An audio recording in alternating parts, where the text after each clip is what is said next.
नमस्कार छात्रों, स्वागत है आपका स्ट्रेंथ ऑफ मटेरियल के छठे लेक्चर में। अभी तक हमने आपको मटेरियल प्रॉपर्टीज के साथ स्ट्रेस स्ट्रेन कर्व और उसके बाद हमने कल बेसिक टाइप ऑफ लोडिंग के बारे में ऑलरेडी आपको बता दिया है कि कितने टाइप के लोड होते हैं। जनरली उसको एक बार हम फिर रिवाइज करेंगे।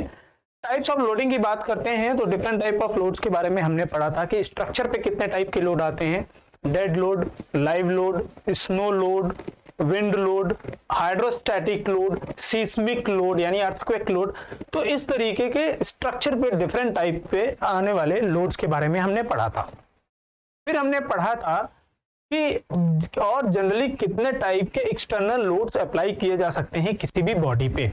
तो हमने पढ़ा था टेंसाइल लोड जिसे बोलते हैं तनाव बल, कंप्रेसिव लोड संपीड़न बल, तीसरा पढ़ा था शियर लोड कर्तन बल, चौथा पढ़ा था हमने टॉर्जनल फोर्स जिसे हम बोलते हैं मरोड़ बल, उसके बाद हमने पढ़ा था बेंडिंग फोर्स उसको क्या बोलते हैं बंकन बल।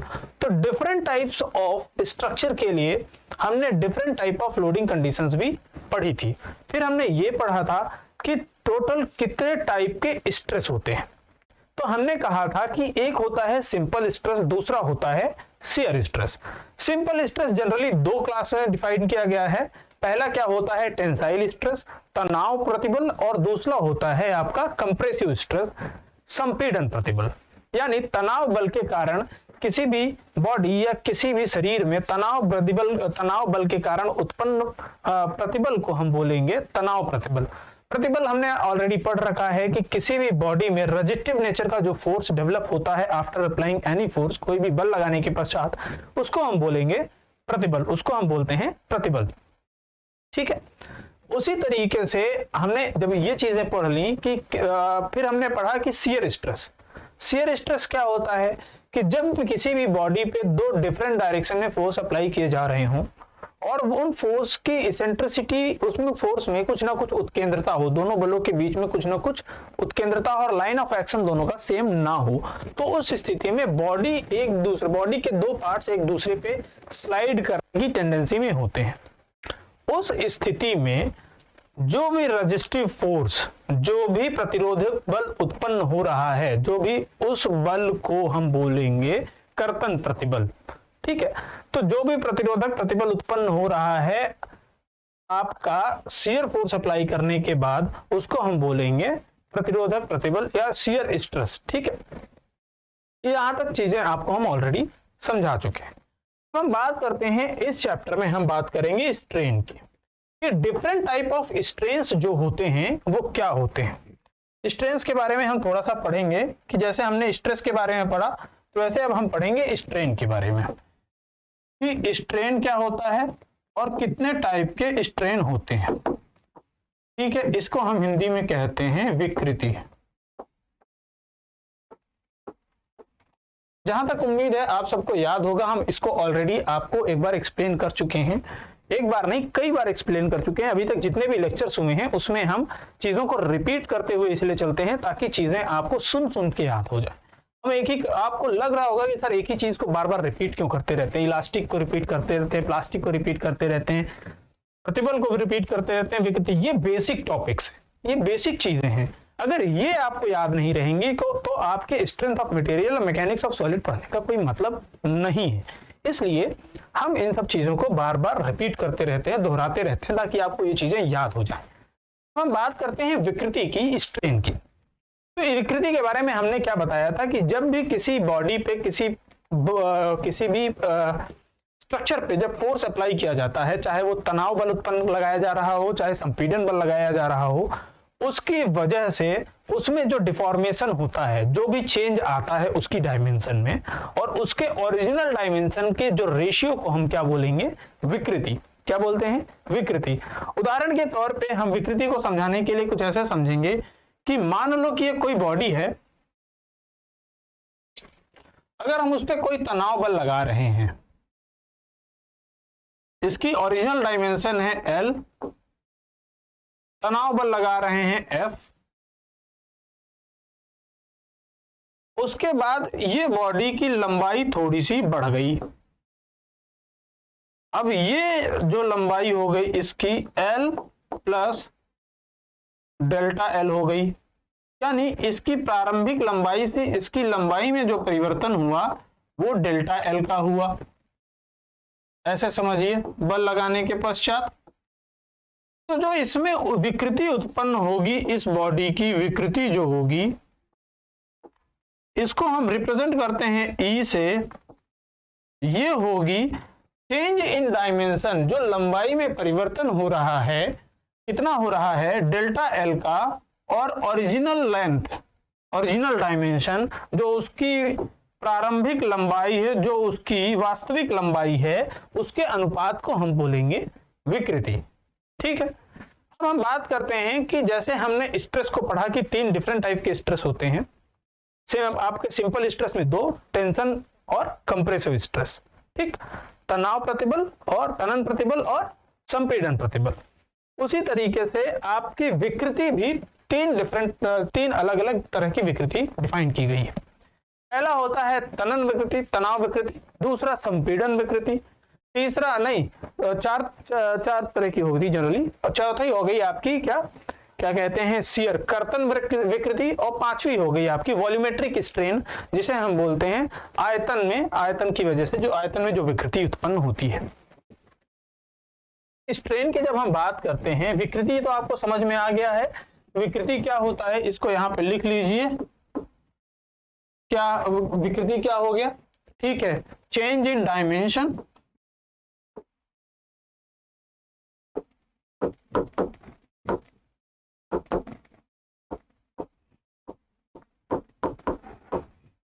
change in dimension upon original dimension, यानी उसकी डायमेंशन में change in dimension upon original dimension, विमा में परिवर्तन बटा वास्तविक विमा के अनुपात को हम क्या बोलते हैं, विकृति। ठीक है, यहां तक आपको समझ में। अब विकृति कितने तरह की डिसाइड हो गई। पहली आती है आपकी टेंसाइल स्ट्रेन,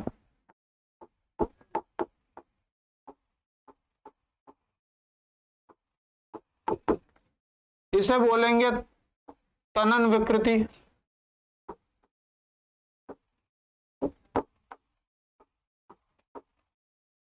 दूसरी होगी आपकी कंप्रेसिव स्ट्रेन,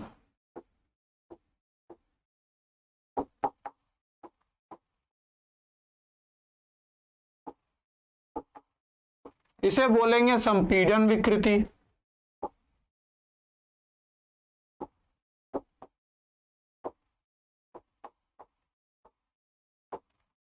तीसरी आ गई वॉल्यूमेट्रिक स्ट्रेन,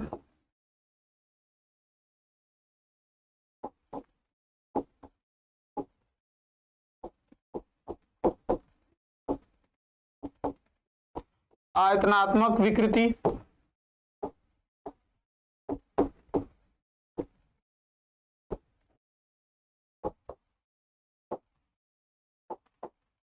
समझाते हैं चीजों को, पहले आप इसको समझ लीजिए। चौथी होती है आपकी शियर स्ट्रेन,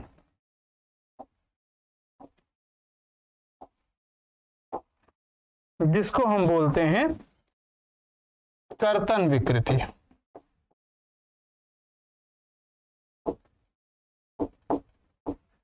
ठीक है, तो विकृति क्या होती है, change in dimension upon original dimension, यानी विमा में परिवर्तन बटा वास्तविक विमा का जो अनुपात होता है उसको हम बोलेंगे विकृति। सामान्यतः 4 तरह की विकृति को डिफाइन किया जाता है, किया गया है।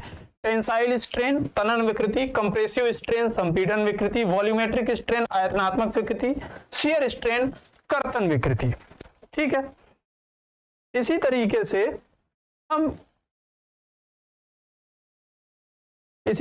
से अब ये विकृति होती है। अब हम बारी बारी से सारी विकृति के बारे में पढ़ते हैं। तो हम पढ़ेंगे जब पहली टाइप की विकृति जो होती है, जिसे हम बोलते हैं टेंसाइल स्ट्रेन।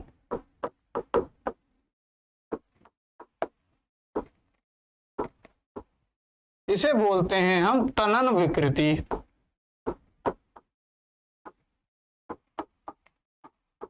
ठीक, तनाव बल लगाने के पश्चात, तनाव बल लगाने के पश्चात किसी भी बॉडी की लंबाई में आए परिवर्तन और वास्तविक लंबाई के अनुपात को हम क्या बोलेंगे? तनन विकृति। क्या बोलेंगे? तनाव बल लगाने के पश्चात किसी भी बॉडी की लंबाई में आए परिवर्तन और वास्तविक लंबाई के अनुपात को हम क्या बोलेंगे? तनन विकृति। उदाहरण के लिए फिर वही एग्जांपल हम आपको देंगे जो हम शुरू से देते आए हैं। तनन विकृति का उदाहरण कि हमने कोई बल F लगाया, हमने आपको ऑलरेडी बता दिया है कि इस तरह के बल को हम क्या बोलेंगे? तनाव बल। क्या बोलेंगे? तनाव बल, तनन बल या टेंसाइल फोर्स। ठीक है, इस तरह का बल लगाया, ओरिजिनल डायमेंशन अगर L है, कुछ समय पश्चात इसकी वास्तविक लंबाई से जो परिवर्तन आता है डेल्टा L आया, तो हमने आपको बताया है कि विकृति जो होती है, चेंज इन डायमेंशन, कितना परिवर्तन आया लंबाई में, वो आया डेल्टा L। तो डेल्टा L का परिवर्तन और वास्तविक लंबाई L, इसके अनुपात को हम बोलेंगे आपका क्या? टेंसाइल स्ट्रेन या फिर तनन विकृति। फिर हम बात करते हैं दूसरा क्या है? संपीड़न विकृति।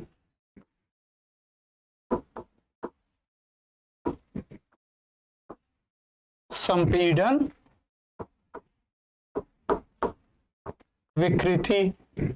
ठीक है, संपीड़न विकृति में जहां हम तनन बल लगा रहे थे, तनाव बल लगा रहे थे, उसकी वजह से विकृति उत्पन्न हो रही थी, तो हमारी क्या थी? तनन प्रतिबल था या तनाव प्रतिबल, सॉरी तनाव विकृति था। उसी तरीके से जब हम बॉडी पे, किसी भी स्ट्रक्चर या बॉडी पे तनाव संपीड़न बल लगा रहे हूं F, एक्चुअल डायमेंशन L, अब ये दब जाए, ठीक है, दबेगा तो दोनों तरफ से बल लगा रहे हैं, तो मान लो ये दब के ऐसा हो गया। ठीक है,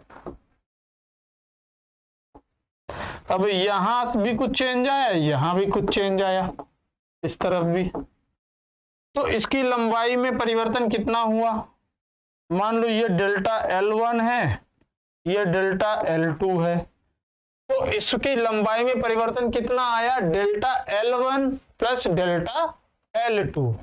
तो वो आपका संपीड़न विकृति कितना हो गया? Delta L1 plus delta L2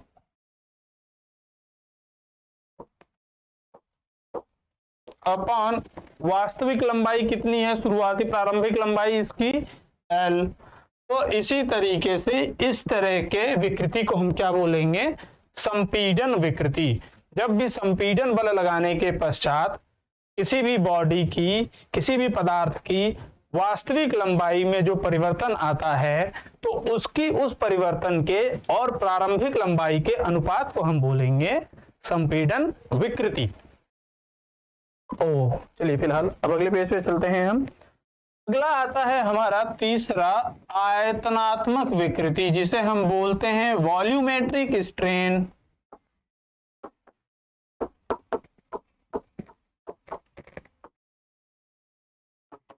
इसको हम बोलेंगे वॉल्यूमेट्रिक स्ट्रेन।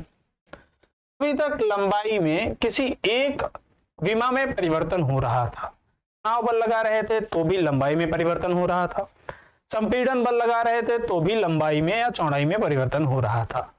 लेकिन अगर कुछ इस तरीके से बल लगाया जाए कि वस्तु की आयतन में परिवर्तन आए, तो आयतन में हुए परिवर्तन और प्रारंभिक आयतन के अनुपात को हम क्या बोलेंगे? आयतनात्मक विकृति। क्या बोलेंगे? आयतनात्मक विकृति। कि मान लिया कि ये कोई बॉडी है कुछ इस तरीके से,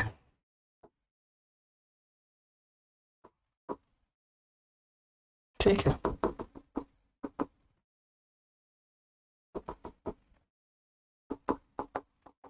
इस तरीके से है,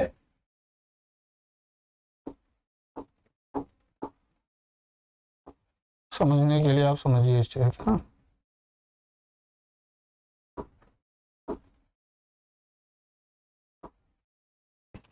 इस तरीके की कोई बॉडी है, क्यूब है या क्यूबॉइड है।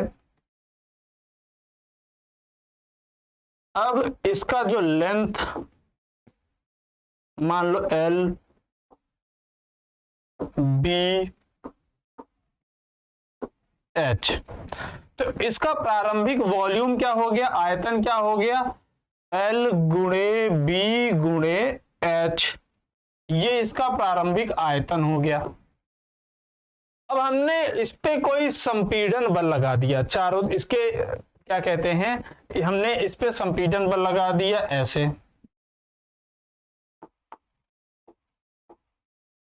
ठीक है, एफ एफ एफ, वो निर्भर करता है संपीड़न बल लगाएं या तनन बल लगाएं। अब इसकी जो लंबाई में परिवर्तन आया वो डेल्टा एल आया, यानी अब ये कुछ इस तरीके से दब के छोटा हो गया।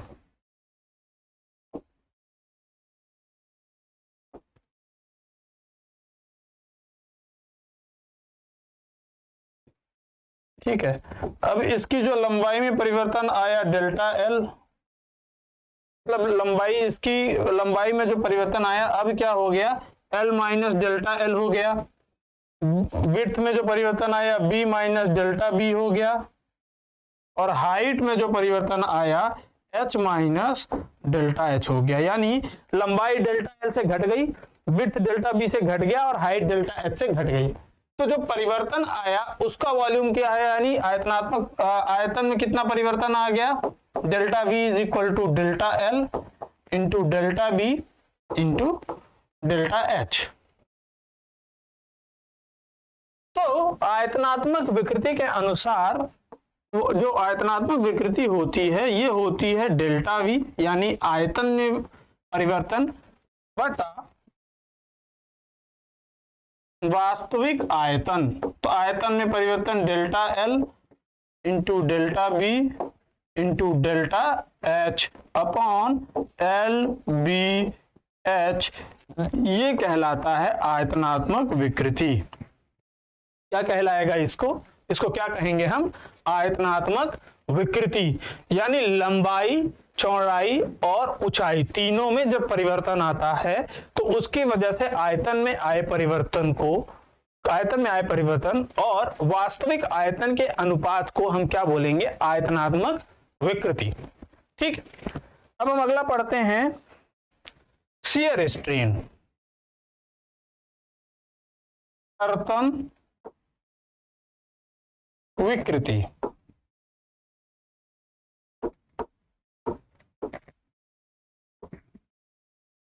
कर्तन विकृति समझने के लिए समझिए कि मान लीजिए कुछ इस तरीके से कोई बॉडी रखी हुई है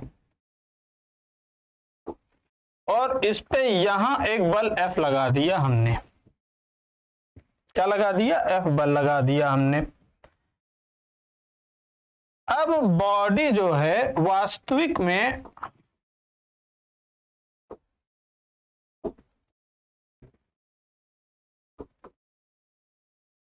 ठीक है इस तरीके से परिवर्तित हो गई। जो ये मान लो कि पहले था M, ये था N, ये था O, ये था P, MNOP। अब ये हो गया M डैश, ये हो गया N डैश, ठीक है। और इस तरीके से इनके बीच जो कोण बना, ये कोण बना हमारा θ1, ठीक है, θ1। तो जब इस तरीके से कोई बल लगाया गया यानी कर्तन बल लगाया गया, इसकी वजह से ये कर्तन प्रतिबल, कर्तन बल है, कर्तन बल लगाने की वजह से जो विकृति उत्पन्न हुई, ये विकृति जो एंगुलर विकृति यानी कोणीय विकृति जो उत्पन्न होती है, जो एंगल के फॉर्म में, कोण के फॉर्म में व्यक्त की जाती है, उसको हम बोलेंगे शियर स्ट्रेन। क्या बोलेंगे, शियर स्ट्रेन या फिर कर्तन विकृति। कि जब कभी भी किसी बॉडी पे कर्तन बल लगाया जाता है और उसकी वजह से जो एंगुलर डिफॉर्मेशन होता है, जो कोणीय परिवर्तन आता है, तो उस कोणीय परिवर्तन को ही हम बोलते हैं क्या बोलेंगे हम? शियर स्ट्रेन, यानी कर्तन विकृति। तो यहां पे कर्तन विकृति क्या हो जाएगा आपका? ई।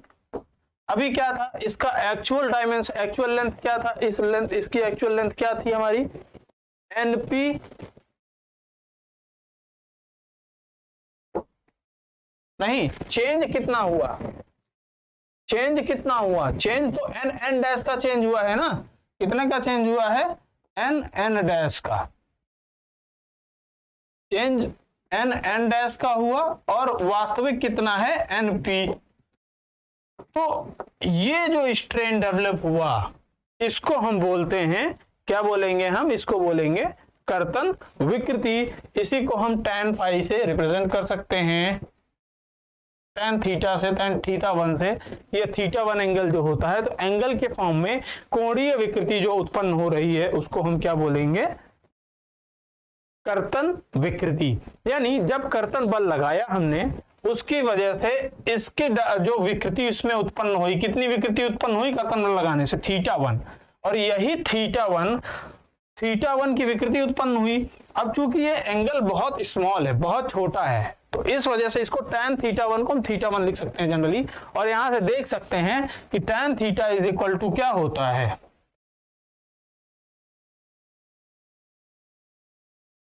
tan theta is equal to क्या होता है? लंब बटा आधार। तो लंब कितना हो गया आपका? एन एन डैश, और आधार कितना हो जाएगा आपका? एनपी। ठीक है, तो tan थीटा 1, और चूंकि एंगल बहुत छोटा है, कोण बहुत छोटा है, इस वजह से इसको हम थीटा 1 भी लिख सकते हैं। तो theta 1 is equal to N N dash upon NP. तो ये हो गई आपकी विकृति। ठीक है, यहां तक आपको समझ में आ गया होगा कितने तरीके की आपकी विकृति होती है। तो पहला हो गया आपका टेंसाइल स्ट्रेन, जिसे हम बोलते हैं तनन विकृति। दूसरा होता है कंप्रेसिव स्ट्रेन, जिसे हम बोलते हैं संपीड़न विकृति। तीसरा होता है आपका वॉल्यूमेट्रिक स्ट्रेन, जिसे आयतनात्मक विकृति। और चौथा और आखिरी होता है टेंसियर स्ट्रेन, जिसे बोलते हैं कर्तन विकृति, जिसे एंगुलर फॉर्म में हम मेजर करते हैं, जिसकी यूनिट रेडियन होती है। रेडियन के फॉर्म में, एंगल के फॉर्म में हम मेजर कर सकते हैं। ठीक है, तो अगला जो आता है, अगला टॉपिक है हमारा, अगला टॉपिक है कि कितने टाइप के कोफिशिएंट होते हैं, कितने हमारे मॉडुलस होते हैं, गुणांक। ठीक है, तो सबसे पहला तो हमने आपको ऑलरेडी बता दिया है, पहला होता है यंग्स मॉडुलस।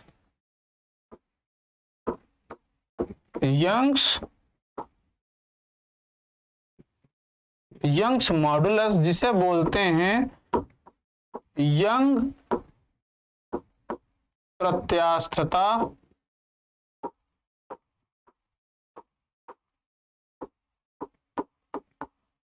गुणांक। इसको ई से रिप्रेजेंट करते हैं, कैपिटल ई से। और ये किसका अनुपात होता है? ये अनुपात होता है स्ट्रेस अपॉन स्ट्रेन, यानी प्रतिबल बटा विकृति का जो अनुपात होता है, इसको बोलते हैं यंग्स मॉडुलस ऑफ इलास्टिसिटी, या फिर यंग्स मॉडुलस या यंग प्रत्यास्थता गुणांक। अब एक बात बताइए कि स्ट्रेन की तो कोई यूनिट होती नहीं है, यानी विकृति की कोई यूनिट होती नहीं है, स्ट्रेस की यूनिट होती है न्यूटन प्रति मीटर स्क्वायर, इसलिए इसकी यूनिट क्या हो जाएगी? यूनिट हो जाएगी न्यूटन प्रति मीटर स्क्वायर। तो यंग प्रत्यास्थता गुणांक की यूनिट क्या हो गई?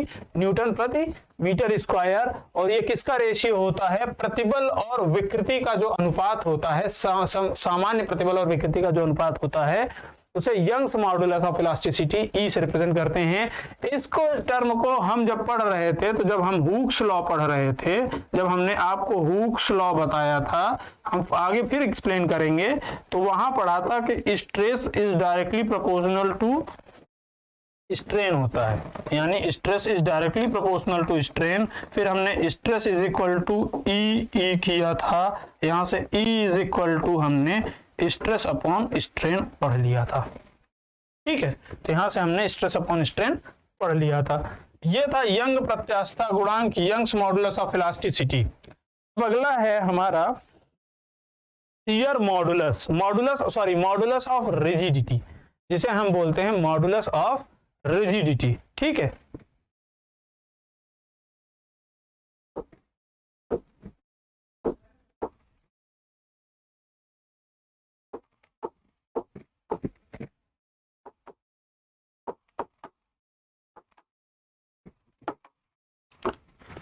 Modulus of rigidity. ठीक है, मॉडुलस ऑफ रिजिडिटी को हम रिप्रेजेंट करते हैं जी से, या फिर कहीं कहीं रिप्रेजेंट किया जाता है एन से। मॉडुलस ऑफ रिजिडिटी को कहीं कहीं रिप्रेजेंट किया जाता है जी से, और कहीं कहीं रिप्रेजेंट किया जाता है एन से। ठीक है, ये क्या होता है? ये होता है शियर स्ट्रेस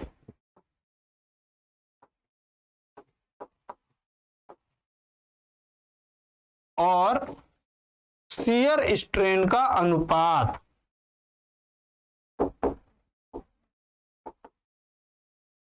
जिसको हिंदी में हम लिख दें कर्तन प्रतिबल व कर्तन विकृति का अनुपात।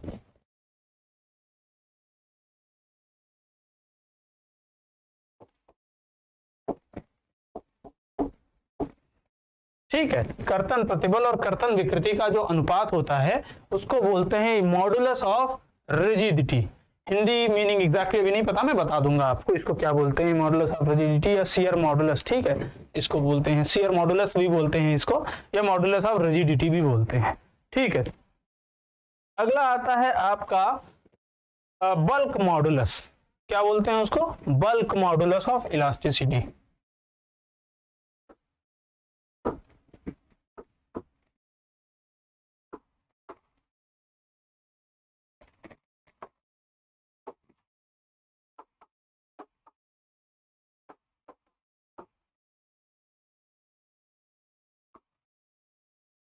Bulk modulus of elasticity.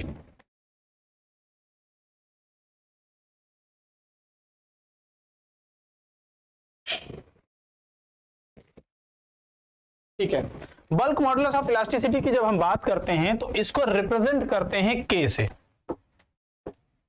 ये आपका नॉर्मल स्ट्रेस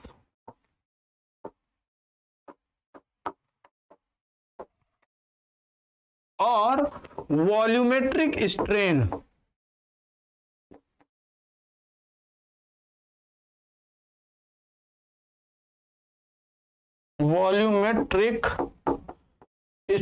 का अनुपात होता है।